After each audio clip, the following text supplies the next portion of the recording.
Hello, hello, hello.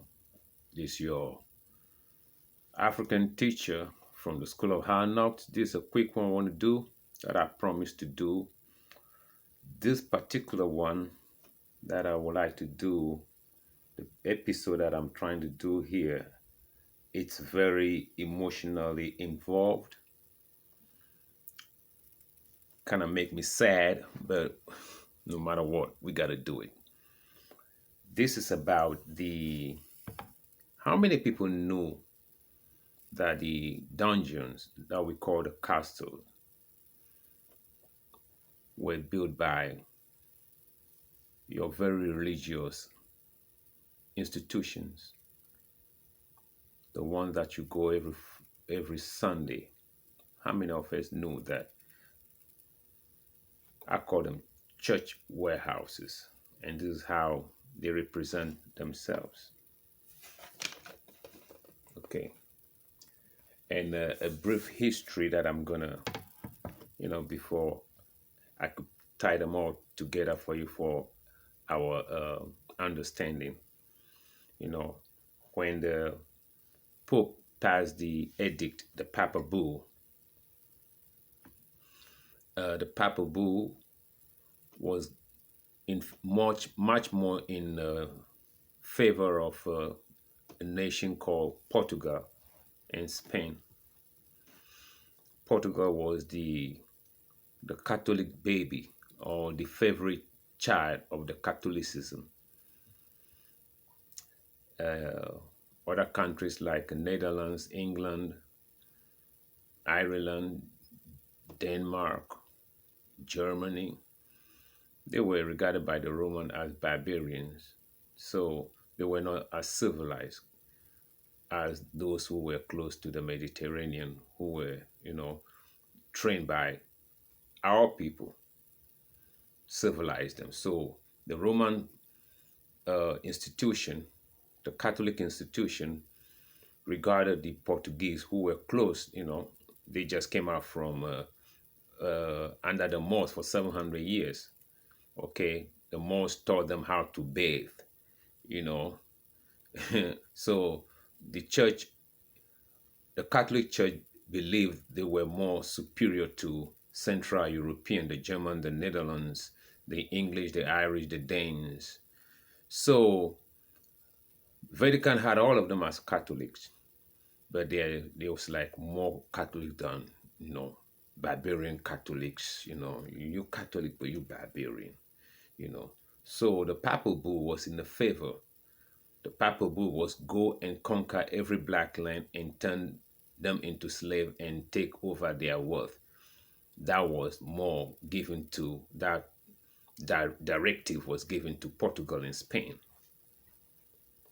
All right. So when the Portuguese reached the coast of West Africa and built the Elmina Castle at a place where by then it wasn't a Gold Coast, they were trading and they would trade, bring ivory, spices, and later on slaves, and trade them with the other Europeans who were standing on the Mediterranean, border, and give it to them, you know, at a price that, So the trade went on, and the Central European nations believed that Portuguese were the best people to go to Africa because they believed that the sea was boiling in West Africa, that a Portuguese boat was the best boat to make it through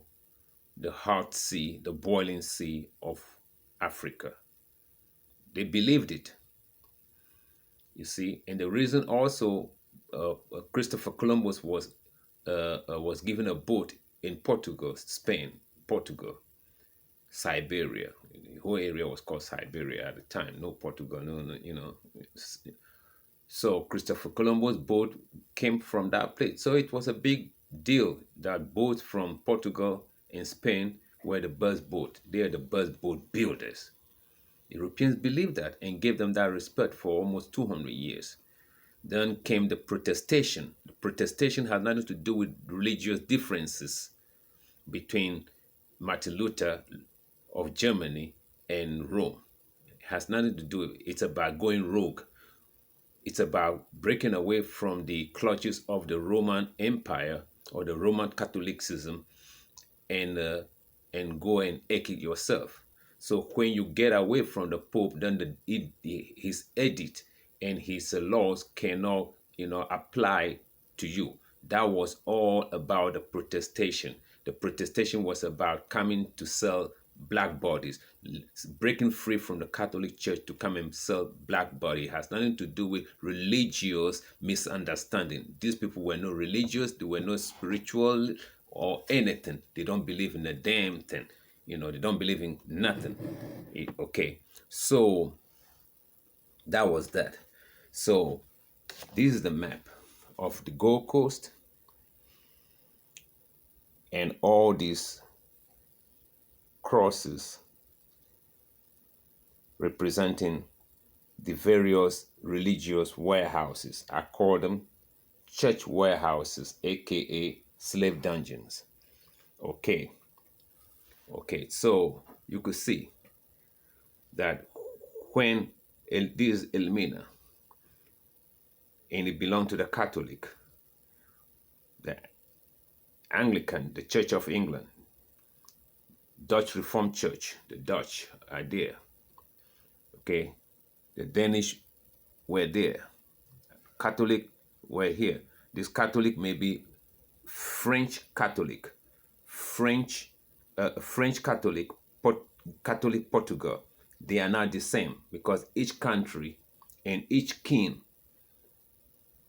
was fighting for their own form of the black gold, black skin. Okay. So when the Netherlands reached here, they defeated the Portuguese and took over the Catholic building, the Catholic dungeon, the Catholic church warehouse, full of black bodies.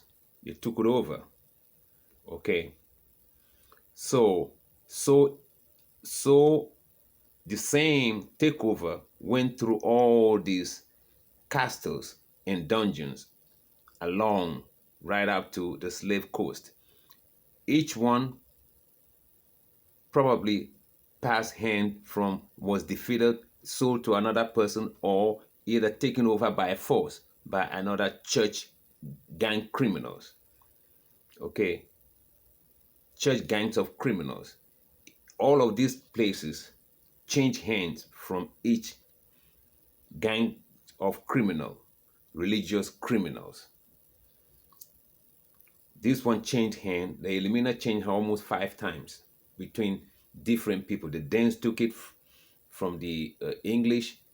The English took it back. The English took it from the Dutch. The Dutch took it from the original builders.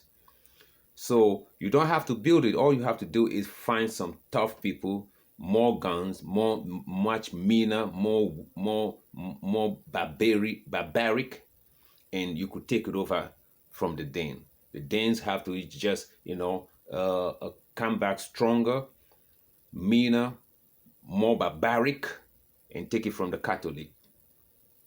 Okay, so none of them was originally built and owned for more than 200 years. At least every 10 or 20 years, somebody will come more meaner and more barbaric with a cross and take it over. Okay, so this is how it played out. This is the secret nobody want to talk because it implicated the church so much. These dungeons were not built by the nations where they came from. It was built by the church, where each king or queen was the head of that particular church. Okay, let's get this thing right. Portugal as a nation did not build Elmina. Elmina was built by the Catholic Church of Portugal, supported by Rome, the Pope in Vatican, Rome, okay, all of them, they were religious nations. These nations were not what they call today, prime minister, democratic, or blah, blah, blah, blah, blah, blah, blah. It still remained the same. They just fooling everybody that they are running elections and they have a republic, the church is still running it today. Okay? They are not far away from their church. Even though it's full of homosexuals, they are not far away from it. It's still the church. Okay, the tenants under which they build the church is still holding today. Okay, the tenants of Big Father and altar boys. You know what goes on. Inside the confession room. Those tenants still holding today, big time. Okay, unfortunately, you black people are still Catholic Protestant, but your protestation has nothing to do with misunderstanding over religious belief. It's a damn lie. That was a cover-up. Martin Luther protested, giving the middle finger to the Pope that we are no longer under you. We are going to eke it out ourselves. We're going to do it ourselves. The papal bull that you gave out was too too much of partiality. The partiality that you gave into Portugal. You favor Portugal over us because you believe they are more civilized than us. So you're giving them the whole pie. We want piece of the pie ourselves.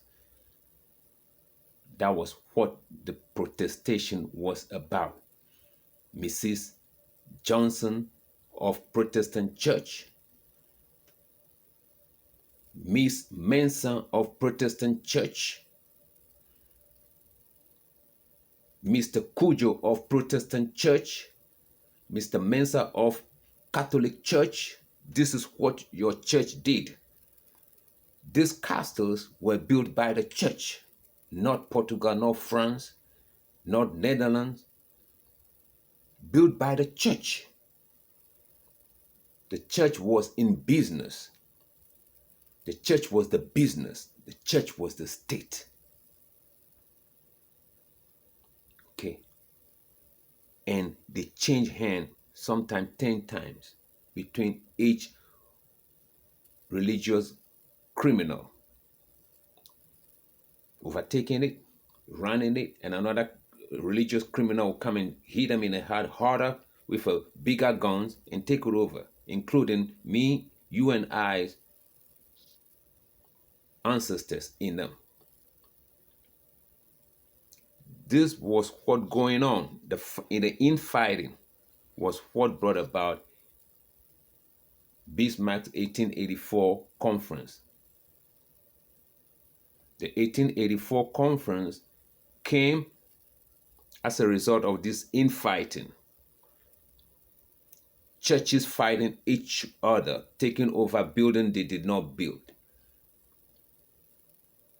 Taking over buildings they did not build. The Church of England would take over Catholic Church and started making their church over there. The Catholic would take over Church of England and started making mass over there. The Danish Church would take over Catholic Church, even though they are no longer Catholics, but it doesn't matter. And the churches in Africa started from each church started from each dungeon, religious White House. It was a White House. It was a place of domicile. It was a place for the crew and the masters, and a place, the underground was a place for us. And the church was on top of it. So the first church in African soil started from here and then started branching out from here. This part of enslavement of our people is not documented until now. Okay. And then another aspect of it is when you lose your warehouse as a Catholic, and you're coming from the slave coast over here with slaves, you have to find a dungeon quick, because you cannot bring anything into the Catholic if you're not a Catholic. If you're a a Protestant, and you took slaves from the slave coast over here, you have to march them 200 miles to your, if you're a Danish, to your Danish outpost. If you're a Dutch, 300 miles to the Dutch outpost. You may be marching your people over here, and the Catholic will take over your outpost. You have nowhere to dump them now. So you have to guard them with guns and hooligans, you know, in the open, day and night. Other than that, other people, the Catholic may take it from you, or whoever in the area will take it from you. A Catholic may be France Catholic and Portugal Catholic. They are not friends, because the King of France,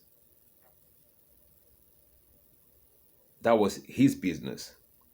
The King of Portugal, a Catholic king, that was his personal business. They are not mixing it. Okay? Portugal can take over France Catholic warehouse. That was how bad the fight was between Catholic France and Catholic Portugal. They'll fight over a warehouse and its inmates, slaves. My forefathers, your forefathers. Okay? England took over from the Netherlands when they took it when they took Elmina from the Portuguese. England came, the Danes came and also hit England in the head and took it over. The same Elmina that everybody goes and see. Then finally, the English took it over again from the Danes. So and so forth. The same thing that played over here in Elmina, take over between different religious bodies and criminal organizations, church criminal organizations.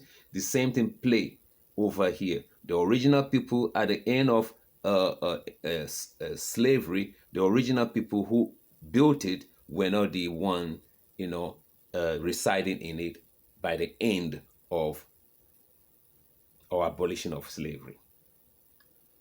Okay, it played out like that. Play out all like that. The distances. You may have a cargo coming. By the time the cargo will reach its destination, another criminal gang, be it Catholic or Protestant, took over your warehouse. You see? And as I said earlier, Walmart goods cannot be dumped in Home Depot warehouse. You can't do that. Home Depot goods can go to Walmart warehouses. You can't do that. So was this thing playing out over here. They changed hand over 5 times, over 10 times. You didn't build it, but you just have to take it with guns. Church warehouses. They are not castles. They were religious warehouses. Religious warehouses. This is how it was played out. Brutal church enterprise. Today, you call yourself a Protestant. I'm a Baptist Protestant. I'm a Catholic. I'm a Anglican, Church of England. I'm a Wesleyan. You see? What would take us to understand what went on? And we hold these churches in so close to our heart. But this is how they started. The Wesleyan church started from here. The Catholic Church in Africa started from here. Every church, they didn't come, and then they branch out. The missionaries started from here. So how could they be missionaries and God fearing and all the good attributes we want to attribute to them? Most of them have graves in our country, and we revere their graves. No, exhume them and burn them up and close the grave. You see, some of them have had a status in their memory. These are criminals, for crying out loud. These people were criminals. There's nothing godly about these people. Hmm? What what is godly about this thing? But some of them had their status still in our countries, and people revere them. Hmm? So that was the darkest history. The darkest history nobody talking about slavery want to discuss, because it implicated the church that we hold dear to our heart so bad, so nasty that we don't want to talk about it, we don't want to discuss it. The castles were church warehouses. Again, the slave dungeons, the Elimina, the Cape Coast, the Osuk Castle, Jamestown Fort, Fort Jago, religious warehouses for enslaved ancestors. Okay? Let that one be clear. Religious warehouses, church warehouses for our ancestors' enslavement. Let it be clear. Yang